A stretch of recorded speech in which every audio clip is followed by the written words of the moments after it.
नमस्कार and welcome you all to study IQ. मैं हूं प्रशांत धवन। अननोन मैन ने देखिए फिर से बड़ा काम कर दिया है। ऑस्ट्रेलिया का मीडिया कह रहा है कि हमारे मिलिट्री सीक्रेट्स चुराने की कोशिश करी गई थी। नाउ इंडिया ऑस्ट्रेलिया की वैसे अगर मैं बात करूं ना, तो दोनों के रिलेशंस काफी स्ट्रांग है। क्रिकेटिंग रिलेशंस तो इतने अच्छे हैं कि ऑस्ट्रेलियन क्रिकेटर्स अगर हमको वर्ल्ड कप फाइनल में साइलेंट भी करके जाए ना, तब भी आईपीएल में मिलियंस ऑफ डॉलर्स कमाते हैं। फिर अगर हम बात करें जियो पॉलिटिकल रिलेशंस की, तो वहां पे तो दोनों कंट्रीज क्वाड ग्रुप के इकट्ठा मेंबर है। यहाँ पे आप देख पाओगे क्वाड में आपको ऑस्ट्रेलिया इंडिया दोनों मिलेंगे और ट्रेड भी दोनों कंट्रीज का बढ़ रहा है। हाल ही में एक फ्री ट्रेड एग्रीमेंट भी साइन हुआ है ऑस्ट्रेलिया इंडिया के बीच में। मगर अचानक से ऑस्ट्रेलिया का जो मीडिया है वो ये क्लेम करना स्टार्ट कर देता है कि इंडिया की एक पूरी स्पायरिंग चल रही थी ऑस्ट्रेलिया में। मतलब कि बहुत सारे भारतीय जासूस इनके हिसाब से, इनके मीडिया के हिसाब से ऑस्ट्रेलिया में बड़े स्केल पर काम कर रहे थे। और इनका मेन टारगेट क्या था? ऑस्ट्रेलिया के मिलिट्री सीक्रेट चुराना।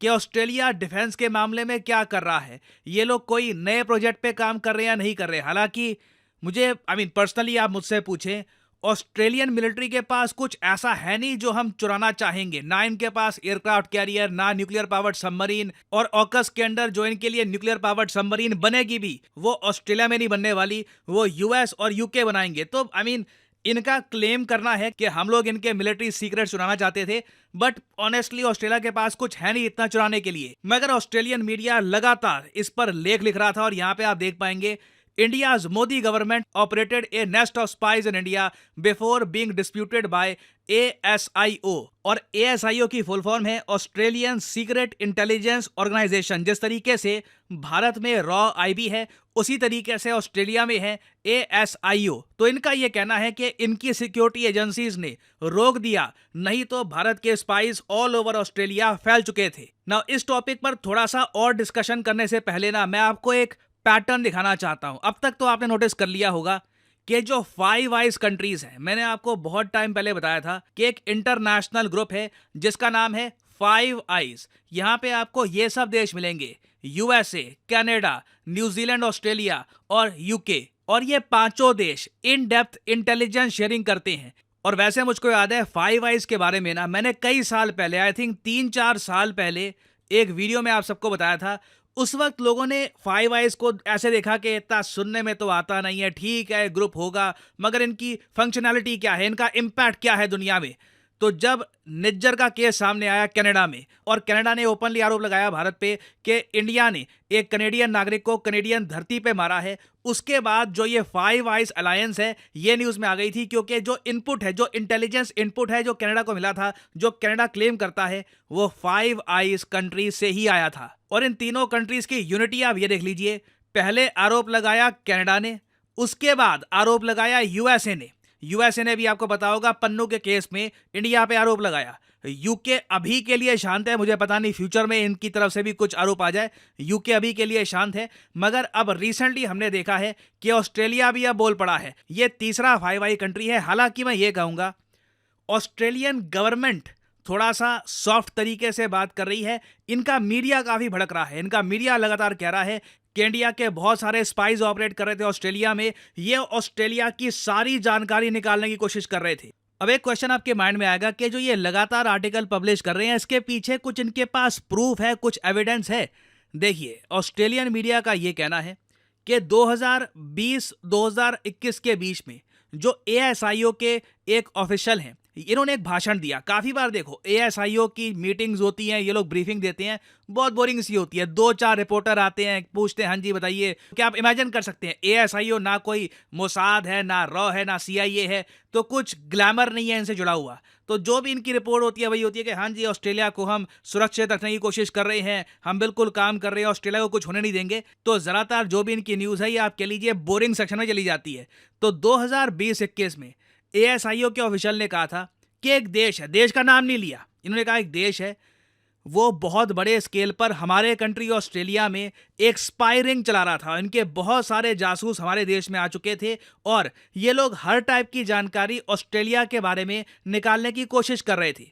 जैसे कि ऑस्ट्रेलिया ट्रेड कैसे करता है, ऑस्ट्रेलिया का ट्रेड किन कंट्रीज के साथ ज्यादा है, इसकी कंप्लीट डिटेल, क्या एक्सपोर्ट होता है, किस महीने एक्सपोर्ट होता है, यह सारी जानकारी निकालने की कोशिश की जा रही थी। उसके अलावा ऑस्ट्रेलिया के जो एयरपोर्ट्स हैं वहाँ पे चेकिंग कैसे होती है, क्या सिक्योरिटी प्रोटोकॉल है, उसके अलावा जो एक पर्टिकुलर कम्युनिटी का डायस्पोरा है, मतलब कि एक कंट्री के जो लोग रहते हैं यहाँ पे, आप कह लीजिए एक कंट्री के ओरिजिन के जो लोग रहते हैं, उनके बारे में इंफॉर्मेशन निकालने की कोशिश की जा रही थी। और फाइनली इन्होंने कहा है कि जी हमारी जो डिफेंस टेक्नोलॉजी है, जो सेंसिटिव डिफेंस टेक्नोलॉजी है, जिसके बारे में ये लोग बता नहीं रहे कि कौन सी सेंसिटिव डिफेंस टेक्नोलॉजी है, क्योंकि अगेन आप भी जानते हैं मैं भी जानता हूं, ऑस्ट्रेलिया अपनी डिफेंस इंडस्ट्री के लिए मशहूर नहीं है।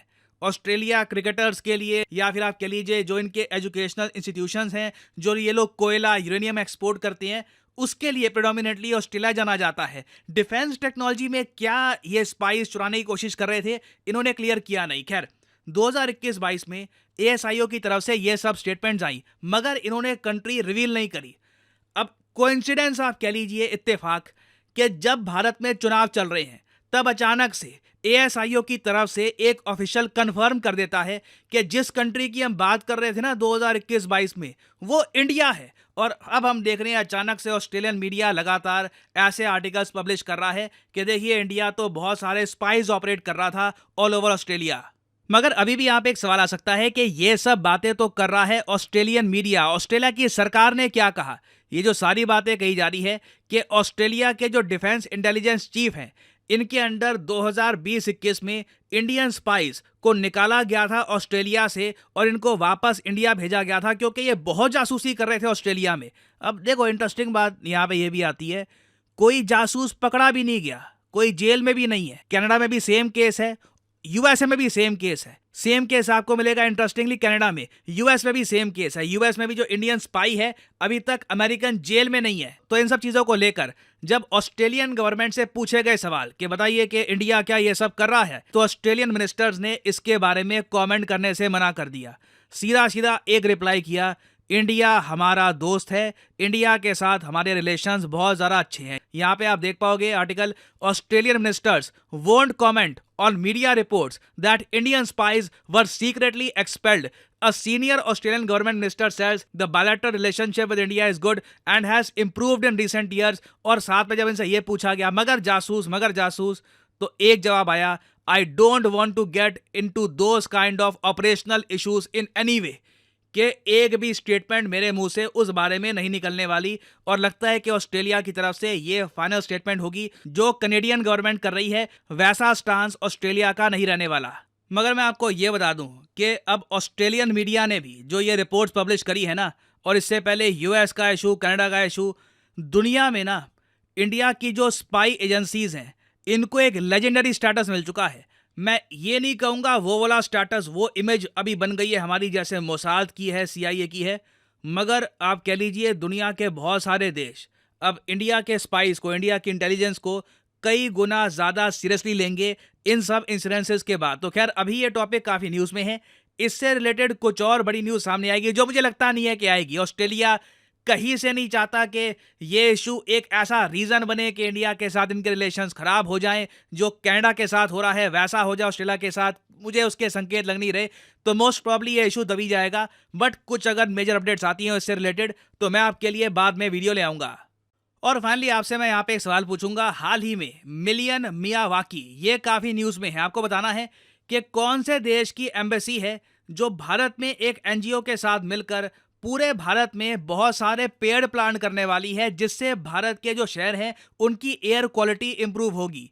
मिलियन मियावाकी ये काफ़ी न्यूज़ में है, बताइए कि कौन सा देश, किस कंट्री की एम्बेसी ये करेगा भारत में। ये है यहाँ पे आपकी option, embassy of Israel, embassy of Japan, embassy of Australia या फिर embassy of the United states of America. Comment section में करिए उत्तर, जो लोग सही आंसर देंगे उनकी कमेंट को मैं हार्ट दे दूंगा ताकि बाकी लोग समझ पाएं कि सही उत्तर क्या है। और फाइनली आप लोगों के लिए एक इंपॉर्टेंट मैसेज, अगर आप UPSC एग्जाम की तैयारी कर रहे हैं, आपके पास टाइम है, 1-2 साल का आप कॉलेज स्टूडेंट हैं, आप रुक के आराम से प्रिपेयर करना चाहते हैं UPSC एग्जाम के लिए, तो कमेंट सेक्शन में जाइए, यहाँ पे आपको मिलेगा ये लिंक, इस लिंक पर करिए क्लिक और यहाँ पे आपके सामने खुल जाएगा ये पेज। अगर आप मोबाइल फोन पे हैं तो आप स्टडी IQ की जो ऐप है ये भी कर सकते हैं डाउनलोड, और यहाँ पे आप परचेज कर पाएंगे स्टडी IQ के वेरियस कोर्सेज। स्टडी IQ के प्लेटफॉर्म में स्टॉक मार्केट से लेकर UPSC, SSC, UPSC optional, various courses available हैं, स्टेट पीसीएस कोर्सेज भी अवेलेबल हैं, यहाँ पे आप देख पाएंगे। और जो हमारा फ्लैगशिप कोर्स है यूपीएससी P2I कोर्स, P2I इसलिए इसको कहा जाता है क्योंकि प्रीलिम से लेकर इंटरव्यू तक ये कोर्स आपकी हेल्प करेगा। इसे आप परचेज कर सकते हैं यहाँ पर कोड PG10 लगाकर। ना यहाँ पे आपको और भी बहुत सारे कोड्स दिख रहे होंगे, सिविल और वेरियस और कोड्स हैं ना। इन कोड्स को आप अगर यूज करते हैं तो आपको मैक्सिमम डिस्काउंट नहीं मिलेगा। अगर आप यूज करते हैं कोड PG10 तो आपको मिलेगा यहाँ पर maximum discount possible. So use the code PG10 and save money. By the way, इस कोर्स में आपको 30 महीने की वैलिडिटी मिलती है, तो मतलब कि पर मंथ आप 1000 रुपए से भी कम पे कर रहे होंगे for your UPSC preparation. So use the code PG10 and save money. इसी नोट के साथ ये है वीडियो का अंत। Thank you for listening and as always may the gods watch over you.